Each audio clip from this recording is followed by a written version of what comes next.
Нийтийн эзэмшлийн зам талбай болон автобусны буудлын зогсоолдох мухалгийг өмчилсөн гэх иргэний мэдээллийн дагуу албаны их сурвалжуудаас тодрууллаа.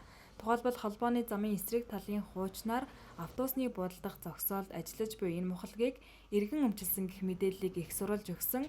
Тухайн автобусны буудлын нь 2012 онд хүүхдийн автобус хөтөлбөрийг хэрэгжиж эхлэх үед байгуулсан байна. Гэвч гэрлэн дохио болон явган хүний замтай ойр тул шаардлагад нийцэхгүй гэсний улмаас автобусны буудал байхыг зогсоожээ. Одоогийн байдлаар тус газрыг хотогчуулах газар хариуцж байгаа юм.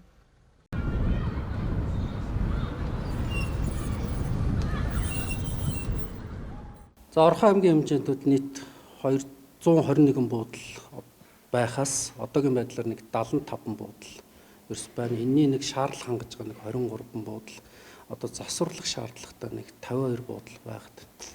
За холбооны хажуу талын буудал бол нийтийн тээврийн чиглэлийн автобусанд зогсох буух зорилттой бол баригдаагүй. 2012 онд баха хүүхдийн автобус хөтөлбөр хөргөж эхлэхэд тухайн үед нэг 6 буудал баригдсан байл.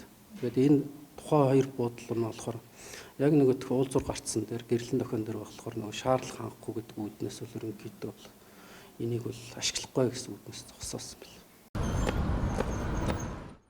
Энэхүү мухалг нь хотын захирагчийн алба болон Баян өндөр сумаас худалдаа үйлчилгээ явуулах зөвшөөрөл авсны дагуу төр эзэмших зөвшөөрлийг хотогчуулах газраас авч гэрээ хийсний үндсэнд ажиллаж байгаа гэлээ. Түүнээс өмчлөх эрх болон түрээслүүлж байгаа зүйл байхгүй гэсэн юм. Тэгээ ер нь хотын хэмжээний автобусны буудлуудыг манай хотогчуулах газар хариуцсан цэвэрлэгээ үйлчилгээ орчны цэвэрлэгээ үйлчилгээг хариуцсан ажилдаг. За буудлууд нь ч бас манай өмчлөлт байдаг. За үйлчилгээ явуулах боломжтой автобусны буудлуудыг тодорхой тарифын дагуу тодорхой иргэдэд одоо эзэмшүүлж гэрээ байгуулан орчныхаа хог хаягдлын цэвэрлэгээ үйлчилгээг хариуцаарай гэд ингэж гэрээ байгуулан эзэмшүүлдэг. Холбооны тэнд бол яг буудлынхын хэмжээнд нэг иргэн бол кофе шоп жижиг тийм ажиллуулахаар гэрээ байгуулан ажиллаж байна. Өнгөрсөн онд гэрээнд дууссан, одоо гэрээг ахиж шинээр хийхээр байж байгаа. Тэрийг Баян өндөр сум буюу хотын зэрэгчийн албан аймгийн газар аймгаас зөвшөөрөл олгосон тохиолдолд үйл ажиллагаа зөвшөөрөл авсан тохиолдолд нэг жижиг тэр автобусны бодлын жижиг төвцөө байна шүү дээ. Тэрийг нь гэрээний дагуу олгохоор л байх л да. Нэг иргэнээс ийм мэдээлэл ирсэн л дээ. Яг жижиг төвцийг хотогчуулах газраас 20 мянган төгрөгөөр одоо пресслүүлдэг юм байна гэсэн юм. Үгүй ээ, тийм байхгүй. Тийм тодорхой хэмжээний орчны хог хаягдлыг цэвэрлүүлээд одоо аюулгүй байдлыг хангаад тийм орчныг бүрдүүл ирэл гэж гэрээр үндсэндээ одоо үйл ажиллагаа явуулах юм. Тэгэхээр одоогийн байдлаар 3 Орхон аймгийн хэмжээнд нийтийн эзэмшлийн зам талбайд худалдаа үйлчилгээ эрхлэх зөвшөөрөлтэй 30 гаруй мухлаг үйл ажиллагаагаа явуулж байна. Энэхүү зөвшөөрлийг 1 жилийн хугацаанд төр эзэмшүүлэхээр олгож, хугацаанд дууссан тохиолдолд сунгахгүй бол тухайн газрыг чөлөөлөх арга хэмжээ авдаг байна. Одоогийн байдлаар хугацаанд дууссан 2 аж ахуй нэгж үйл ажиллагаагаа явуулж байна. Харин энэ жил шинээр 2-оос 3 аж ахуй нэгжид шинээр зөвшөөрөл олгоно. Ингэхдээ нөхцөл байдлын үнэлгээ хийж, шаардлагатай тохиолдолд төр эзэмших зөвшөөрөл олгоно гэв. За Орхон аймгийн хэмжээнд бол ерөнхийдөө бол 30 гаруй зөвшөөрлийг олгоцсон одоо үйл ажиллагаа явуулж байна. Тэгээд ерөнхийдөө чиглэлний гэх юм бол ихэвчлэн нөгөө нэг кофе шоп, зайрмаг. Тэгээд ноос нуулуур дээр нэг 2 дээр л ерөнхийдөө зөвшөөрөл олгоцсон үйл ажиллагаа явуулж байна.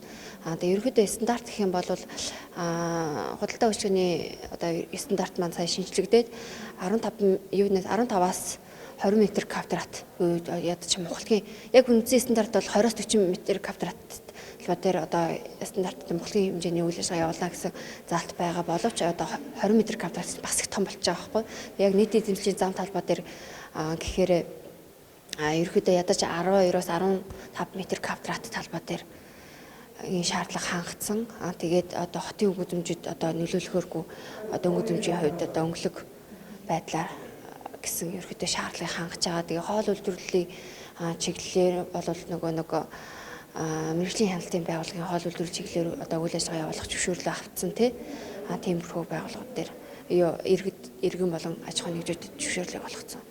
Олгож үйл ажиллагаа. Одоо нэг холбооны замын эсрэг талын 30 автобусны бодлого одоо зүгээр мэдээ зэмшин байгаа явж байгаа нэг уулзалтын гарц байгаа тийм. Тэр дээр болохоор одоо яг зарим